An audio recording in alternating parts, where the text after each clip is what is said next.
ನೋಡ್ತಾ ಇದ್ರೆ ನೋಡ್ತಾನೆ ಇರಬೇಕು ಅನ್ಸುತ್ತಲ್ವಾ. ಉದ್ದವಾಗಿರೋ ಕೂದಲು ಯಾರಿಗೆ ಇಷ್ಟ ಇಲ್ಲ ಹೇಳಿ, ಎಲ್ಲರಿಗೂ ಇಷ್ಟವಾಗುತ್ತೆ ಕೂದಲು ಅಂದರೆ. ಚಿಕ್ಕ ಮಕ್ಕಳಿಂದ ಹಿಡಿದು ದೊಡ್ಡೋರ್ವರೆಗೂ ಕೂದಲು ಎಲ್ಲರೂ ಇಷ್ಟಪಡ್ತಾರೆ ಅಂತ ಹೇಳಬಹುದು. ಈ ರೀತಿಯಾಗಿ ಉದ್ದವಾಗಿರೋ ಕೂದಲನ್ನು ಬೆಳೆಸೋದಕ್ಕೆ ನಾವು ಯಾವ ರೀತಿಯಾದ ಆಹಾರವನ್ನು ತೆಗೆದುಕೊಳ್ಬೇಕು ಅನ್ನೋದನ್ನ ಇವತ್ತಿನ ವಿಡಿಯೋದಲ್ಲಿ ಡೀಟೇಲ್ ಆಗಿ ನಿಮ್ಮ ಜೊತೆ ಇವತ್ತು ಶೇರ್ ಮಾಡ್ತೀನಿ. ವಿಡಿಯೋನ ದಯವಿಟ್ಟು ಎಂಡ್ವರೆಗೂ ನೋಡಿ.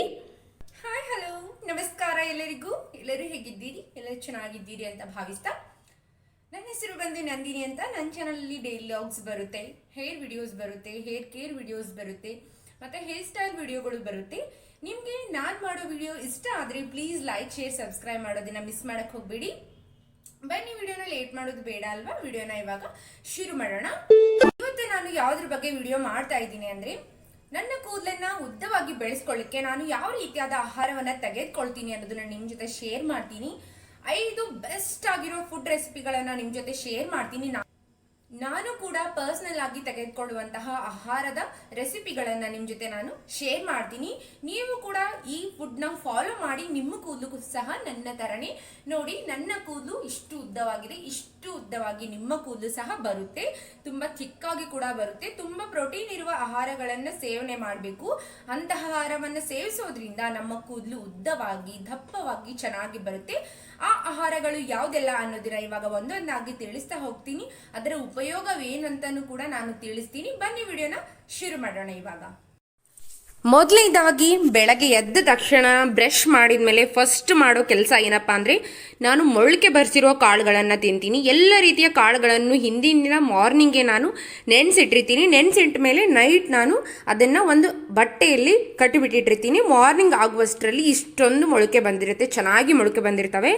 ಆ ಕಾಳುಗಳನ್ನು ತಿನ್ನೋದ್ರಿಂದ ಏನಪ್ಪ ಯೂಸಸ್ ಅಂದರೆ, ತುಂಬ ಪ್ರೋಟೀನ್ ಇರುತ್ತೆ ಈ ಕಾಳುಗಳಲ್ಲಿ ಅಂತ ಹೇಳಬಹುದು. ಇದು ಹೇರ್ ಗ್ರೋತ್ಗೆ ತುಂಬ ಹೆಲ್ಪ್ ಮಾಡುತ್ತೆ, ತುಂಬ ಸಹಾಯವನ್ನು ಮಾಡುತ್ತೆ ಅಂತ ಹೇಳಬಹುದು. ಎಲ್ಲ ರೀತಿಯ ಕಾಳುಗಳನ್ನು ಕೂಡ ನೀವು ಬಳಸಬಹುದು. ನಾನು ಕಡಲೆಬೇಳೆ ಬಳಸ್ತೀನಿ, ಕಡಲೆಕಾಳು, ಬೇಳೆ ಅಲ್ಲ ಕಾಳುಗಳು, ಅಥವಾ ಹೆಸರು ಕಾಳುಗಳು ಬಳಸ್ತೀನಿ, ಶೇಂಗಾ ಕಾಳು ಬಳಸ್ತೀನಿ, ಮತ್ತು ಏನಂತಾರೆ ಬೀನ್ಸ್, ಆ ಕಾಳುಗಳನ್ನೆಲ್ಲವನ್ನು ಬಳಸ್ತೀನಿ. ಮೊದಲನೇದಾಗಿ ಇದನ್ನು ತೆಗೆದುಕೊಳ್ತೀನಿ. ಎರಡನೇದಾಗಿ ನಾನು ತೆಗೆದುಕೊಳ್ಳೋದು ಎಳ್ನೀರು. ಎಳ್ನೀರು ಕೂಡ ಅಷ್ಟೇ ಬೆಸ್ಟ್ ಅಂತ ಹೇಳಬಹುದು. ಇದು ಕೂದಲಿಗಾಗಬಹುದು, ಸ್ಕಿನ್ಗಾಗಬಹುದು, ತುಂಬ ಒಳ್ಳೆಯದು ಅಂತಾನು ಹೇಳಬಹುದು. ಎಳ್ನೀರನ್ನು ಆದಷ್ಟು 2 ದಿನಕ್ಕೆ ಒಂದಾದರೂ ಕುಡಿಯೋದಕ್ಕೆ ಟ್ರೈ ಮಾಡಿ. ತುಂಬ ಒಳ್ಳೆಯದು ಅಂತ ಹೇಳ್ಬಹುದು. ಹೇರ್ ಗ್ರೋತ್ನ ತುಂಬ ಇಂಪ್ರೂವ್ ಮಾಡಲಿಕ್ಕೆ ತುಂಬ ಸಹಾಯವನ್ನು ಮಾಡುತ್ತೆ. ನಾನು 2 ಡೇಸ್ ಒಂದು ದಿನ ಆದರೂ ನಾನು ಎಳ್ನೀರನ್ನು ಕುಡಿತೀನಿ. ಮೂರನೇದಾಗಿ ತೆಗೆದುಕೊಳ್ಳೋದು ಯಾವುದಪ್ಪ ಅಂದರೆ ಟೊಮೆಟೊನ ನಾನು ಜಾಸ್ತಿಯಾಗಿ ಫುಡ್ಡಲ್ಲಿ ತಿಂತೀನಿ ಅಂತ ಹೇಳಬಹುದು.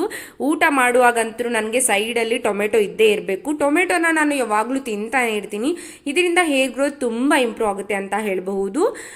ನಾಲ್ಕನೇದಾಗಿ ನಾನು ಯೂಸ್ ಮಾಡೋದು ಯಾವುದಪ್ಪ ಅಂದರೆ ಕ್ಯಾರೆಟ್ ಅಂತೂ ಎಲ್ಲದರಲ್ಲೂ ನಾನು ಜಾಸ್ತಿಯಾಗಿ ಯೂಸ್ ಮಾಡ್ತೀನಿ. ಹಸಿಯಾಗಿ ತಿನ್ನೋದು ಬೆಸ್ಟ್ ಅಂತ ಹೇಳಬಹುದು. ಹಸಿಯಾಗಿ ನಾನು ರೊಟ್ಟಿ ಜೊತೆ ಆಗಿರ್ಬೋದು, ಚಪಾತಿ ಜೊತೆ ಆಗಿರ್ಬೋದು, ನಾನು ಈ ವೆಜಿಟೇಬಲ್ನ ತಿಂತೀನಿ. ಕ್ಯಾರೆಟ್ನು ಕೂಡ ತುಂಬ ಒಳ್ಳೆಯದು ಅಂತ ಹೇಳಬಹುದು. ಆದಷ್ಟು ವೆಜಿಟೇಬಲ್ಗಳನ್ನು ತಿನ್ನೋದಕ್ಕೆ ಟ್ರೈ ಮಾಡಿ, ಫ್ರೂಟ್ಸ್ಗಳನ್ನು ತಿನ್ನೋದಕ್ಕೆ ಟ್ರೈ ಮಾಡಿ. ಬೀಟ್ರೂಟು ಕೂಡ ಅಷ್ಟೇ ತುಂಬ ಒಳ್ಳೆಯದು ಅಂತ ಹೇಳ್ಬೋದು. ಹೇರ್ ಗ್ರೋತ್ನ ಇಂಪ್ರೂವ್ ಮಾಡಲಿಕ್ಕೆ ತುಂಬ ಸಹಾಯವನ್ನು ಮಾಡುತ್ತೆ. ಸ್ಕಿನ್ಗೂ ಕೂಡ ಅಷ್ಟೇ ಒಳ್ಳೆಯದು.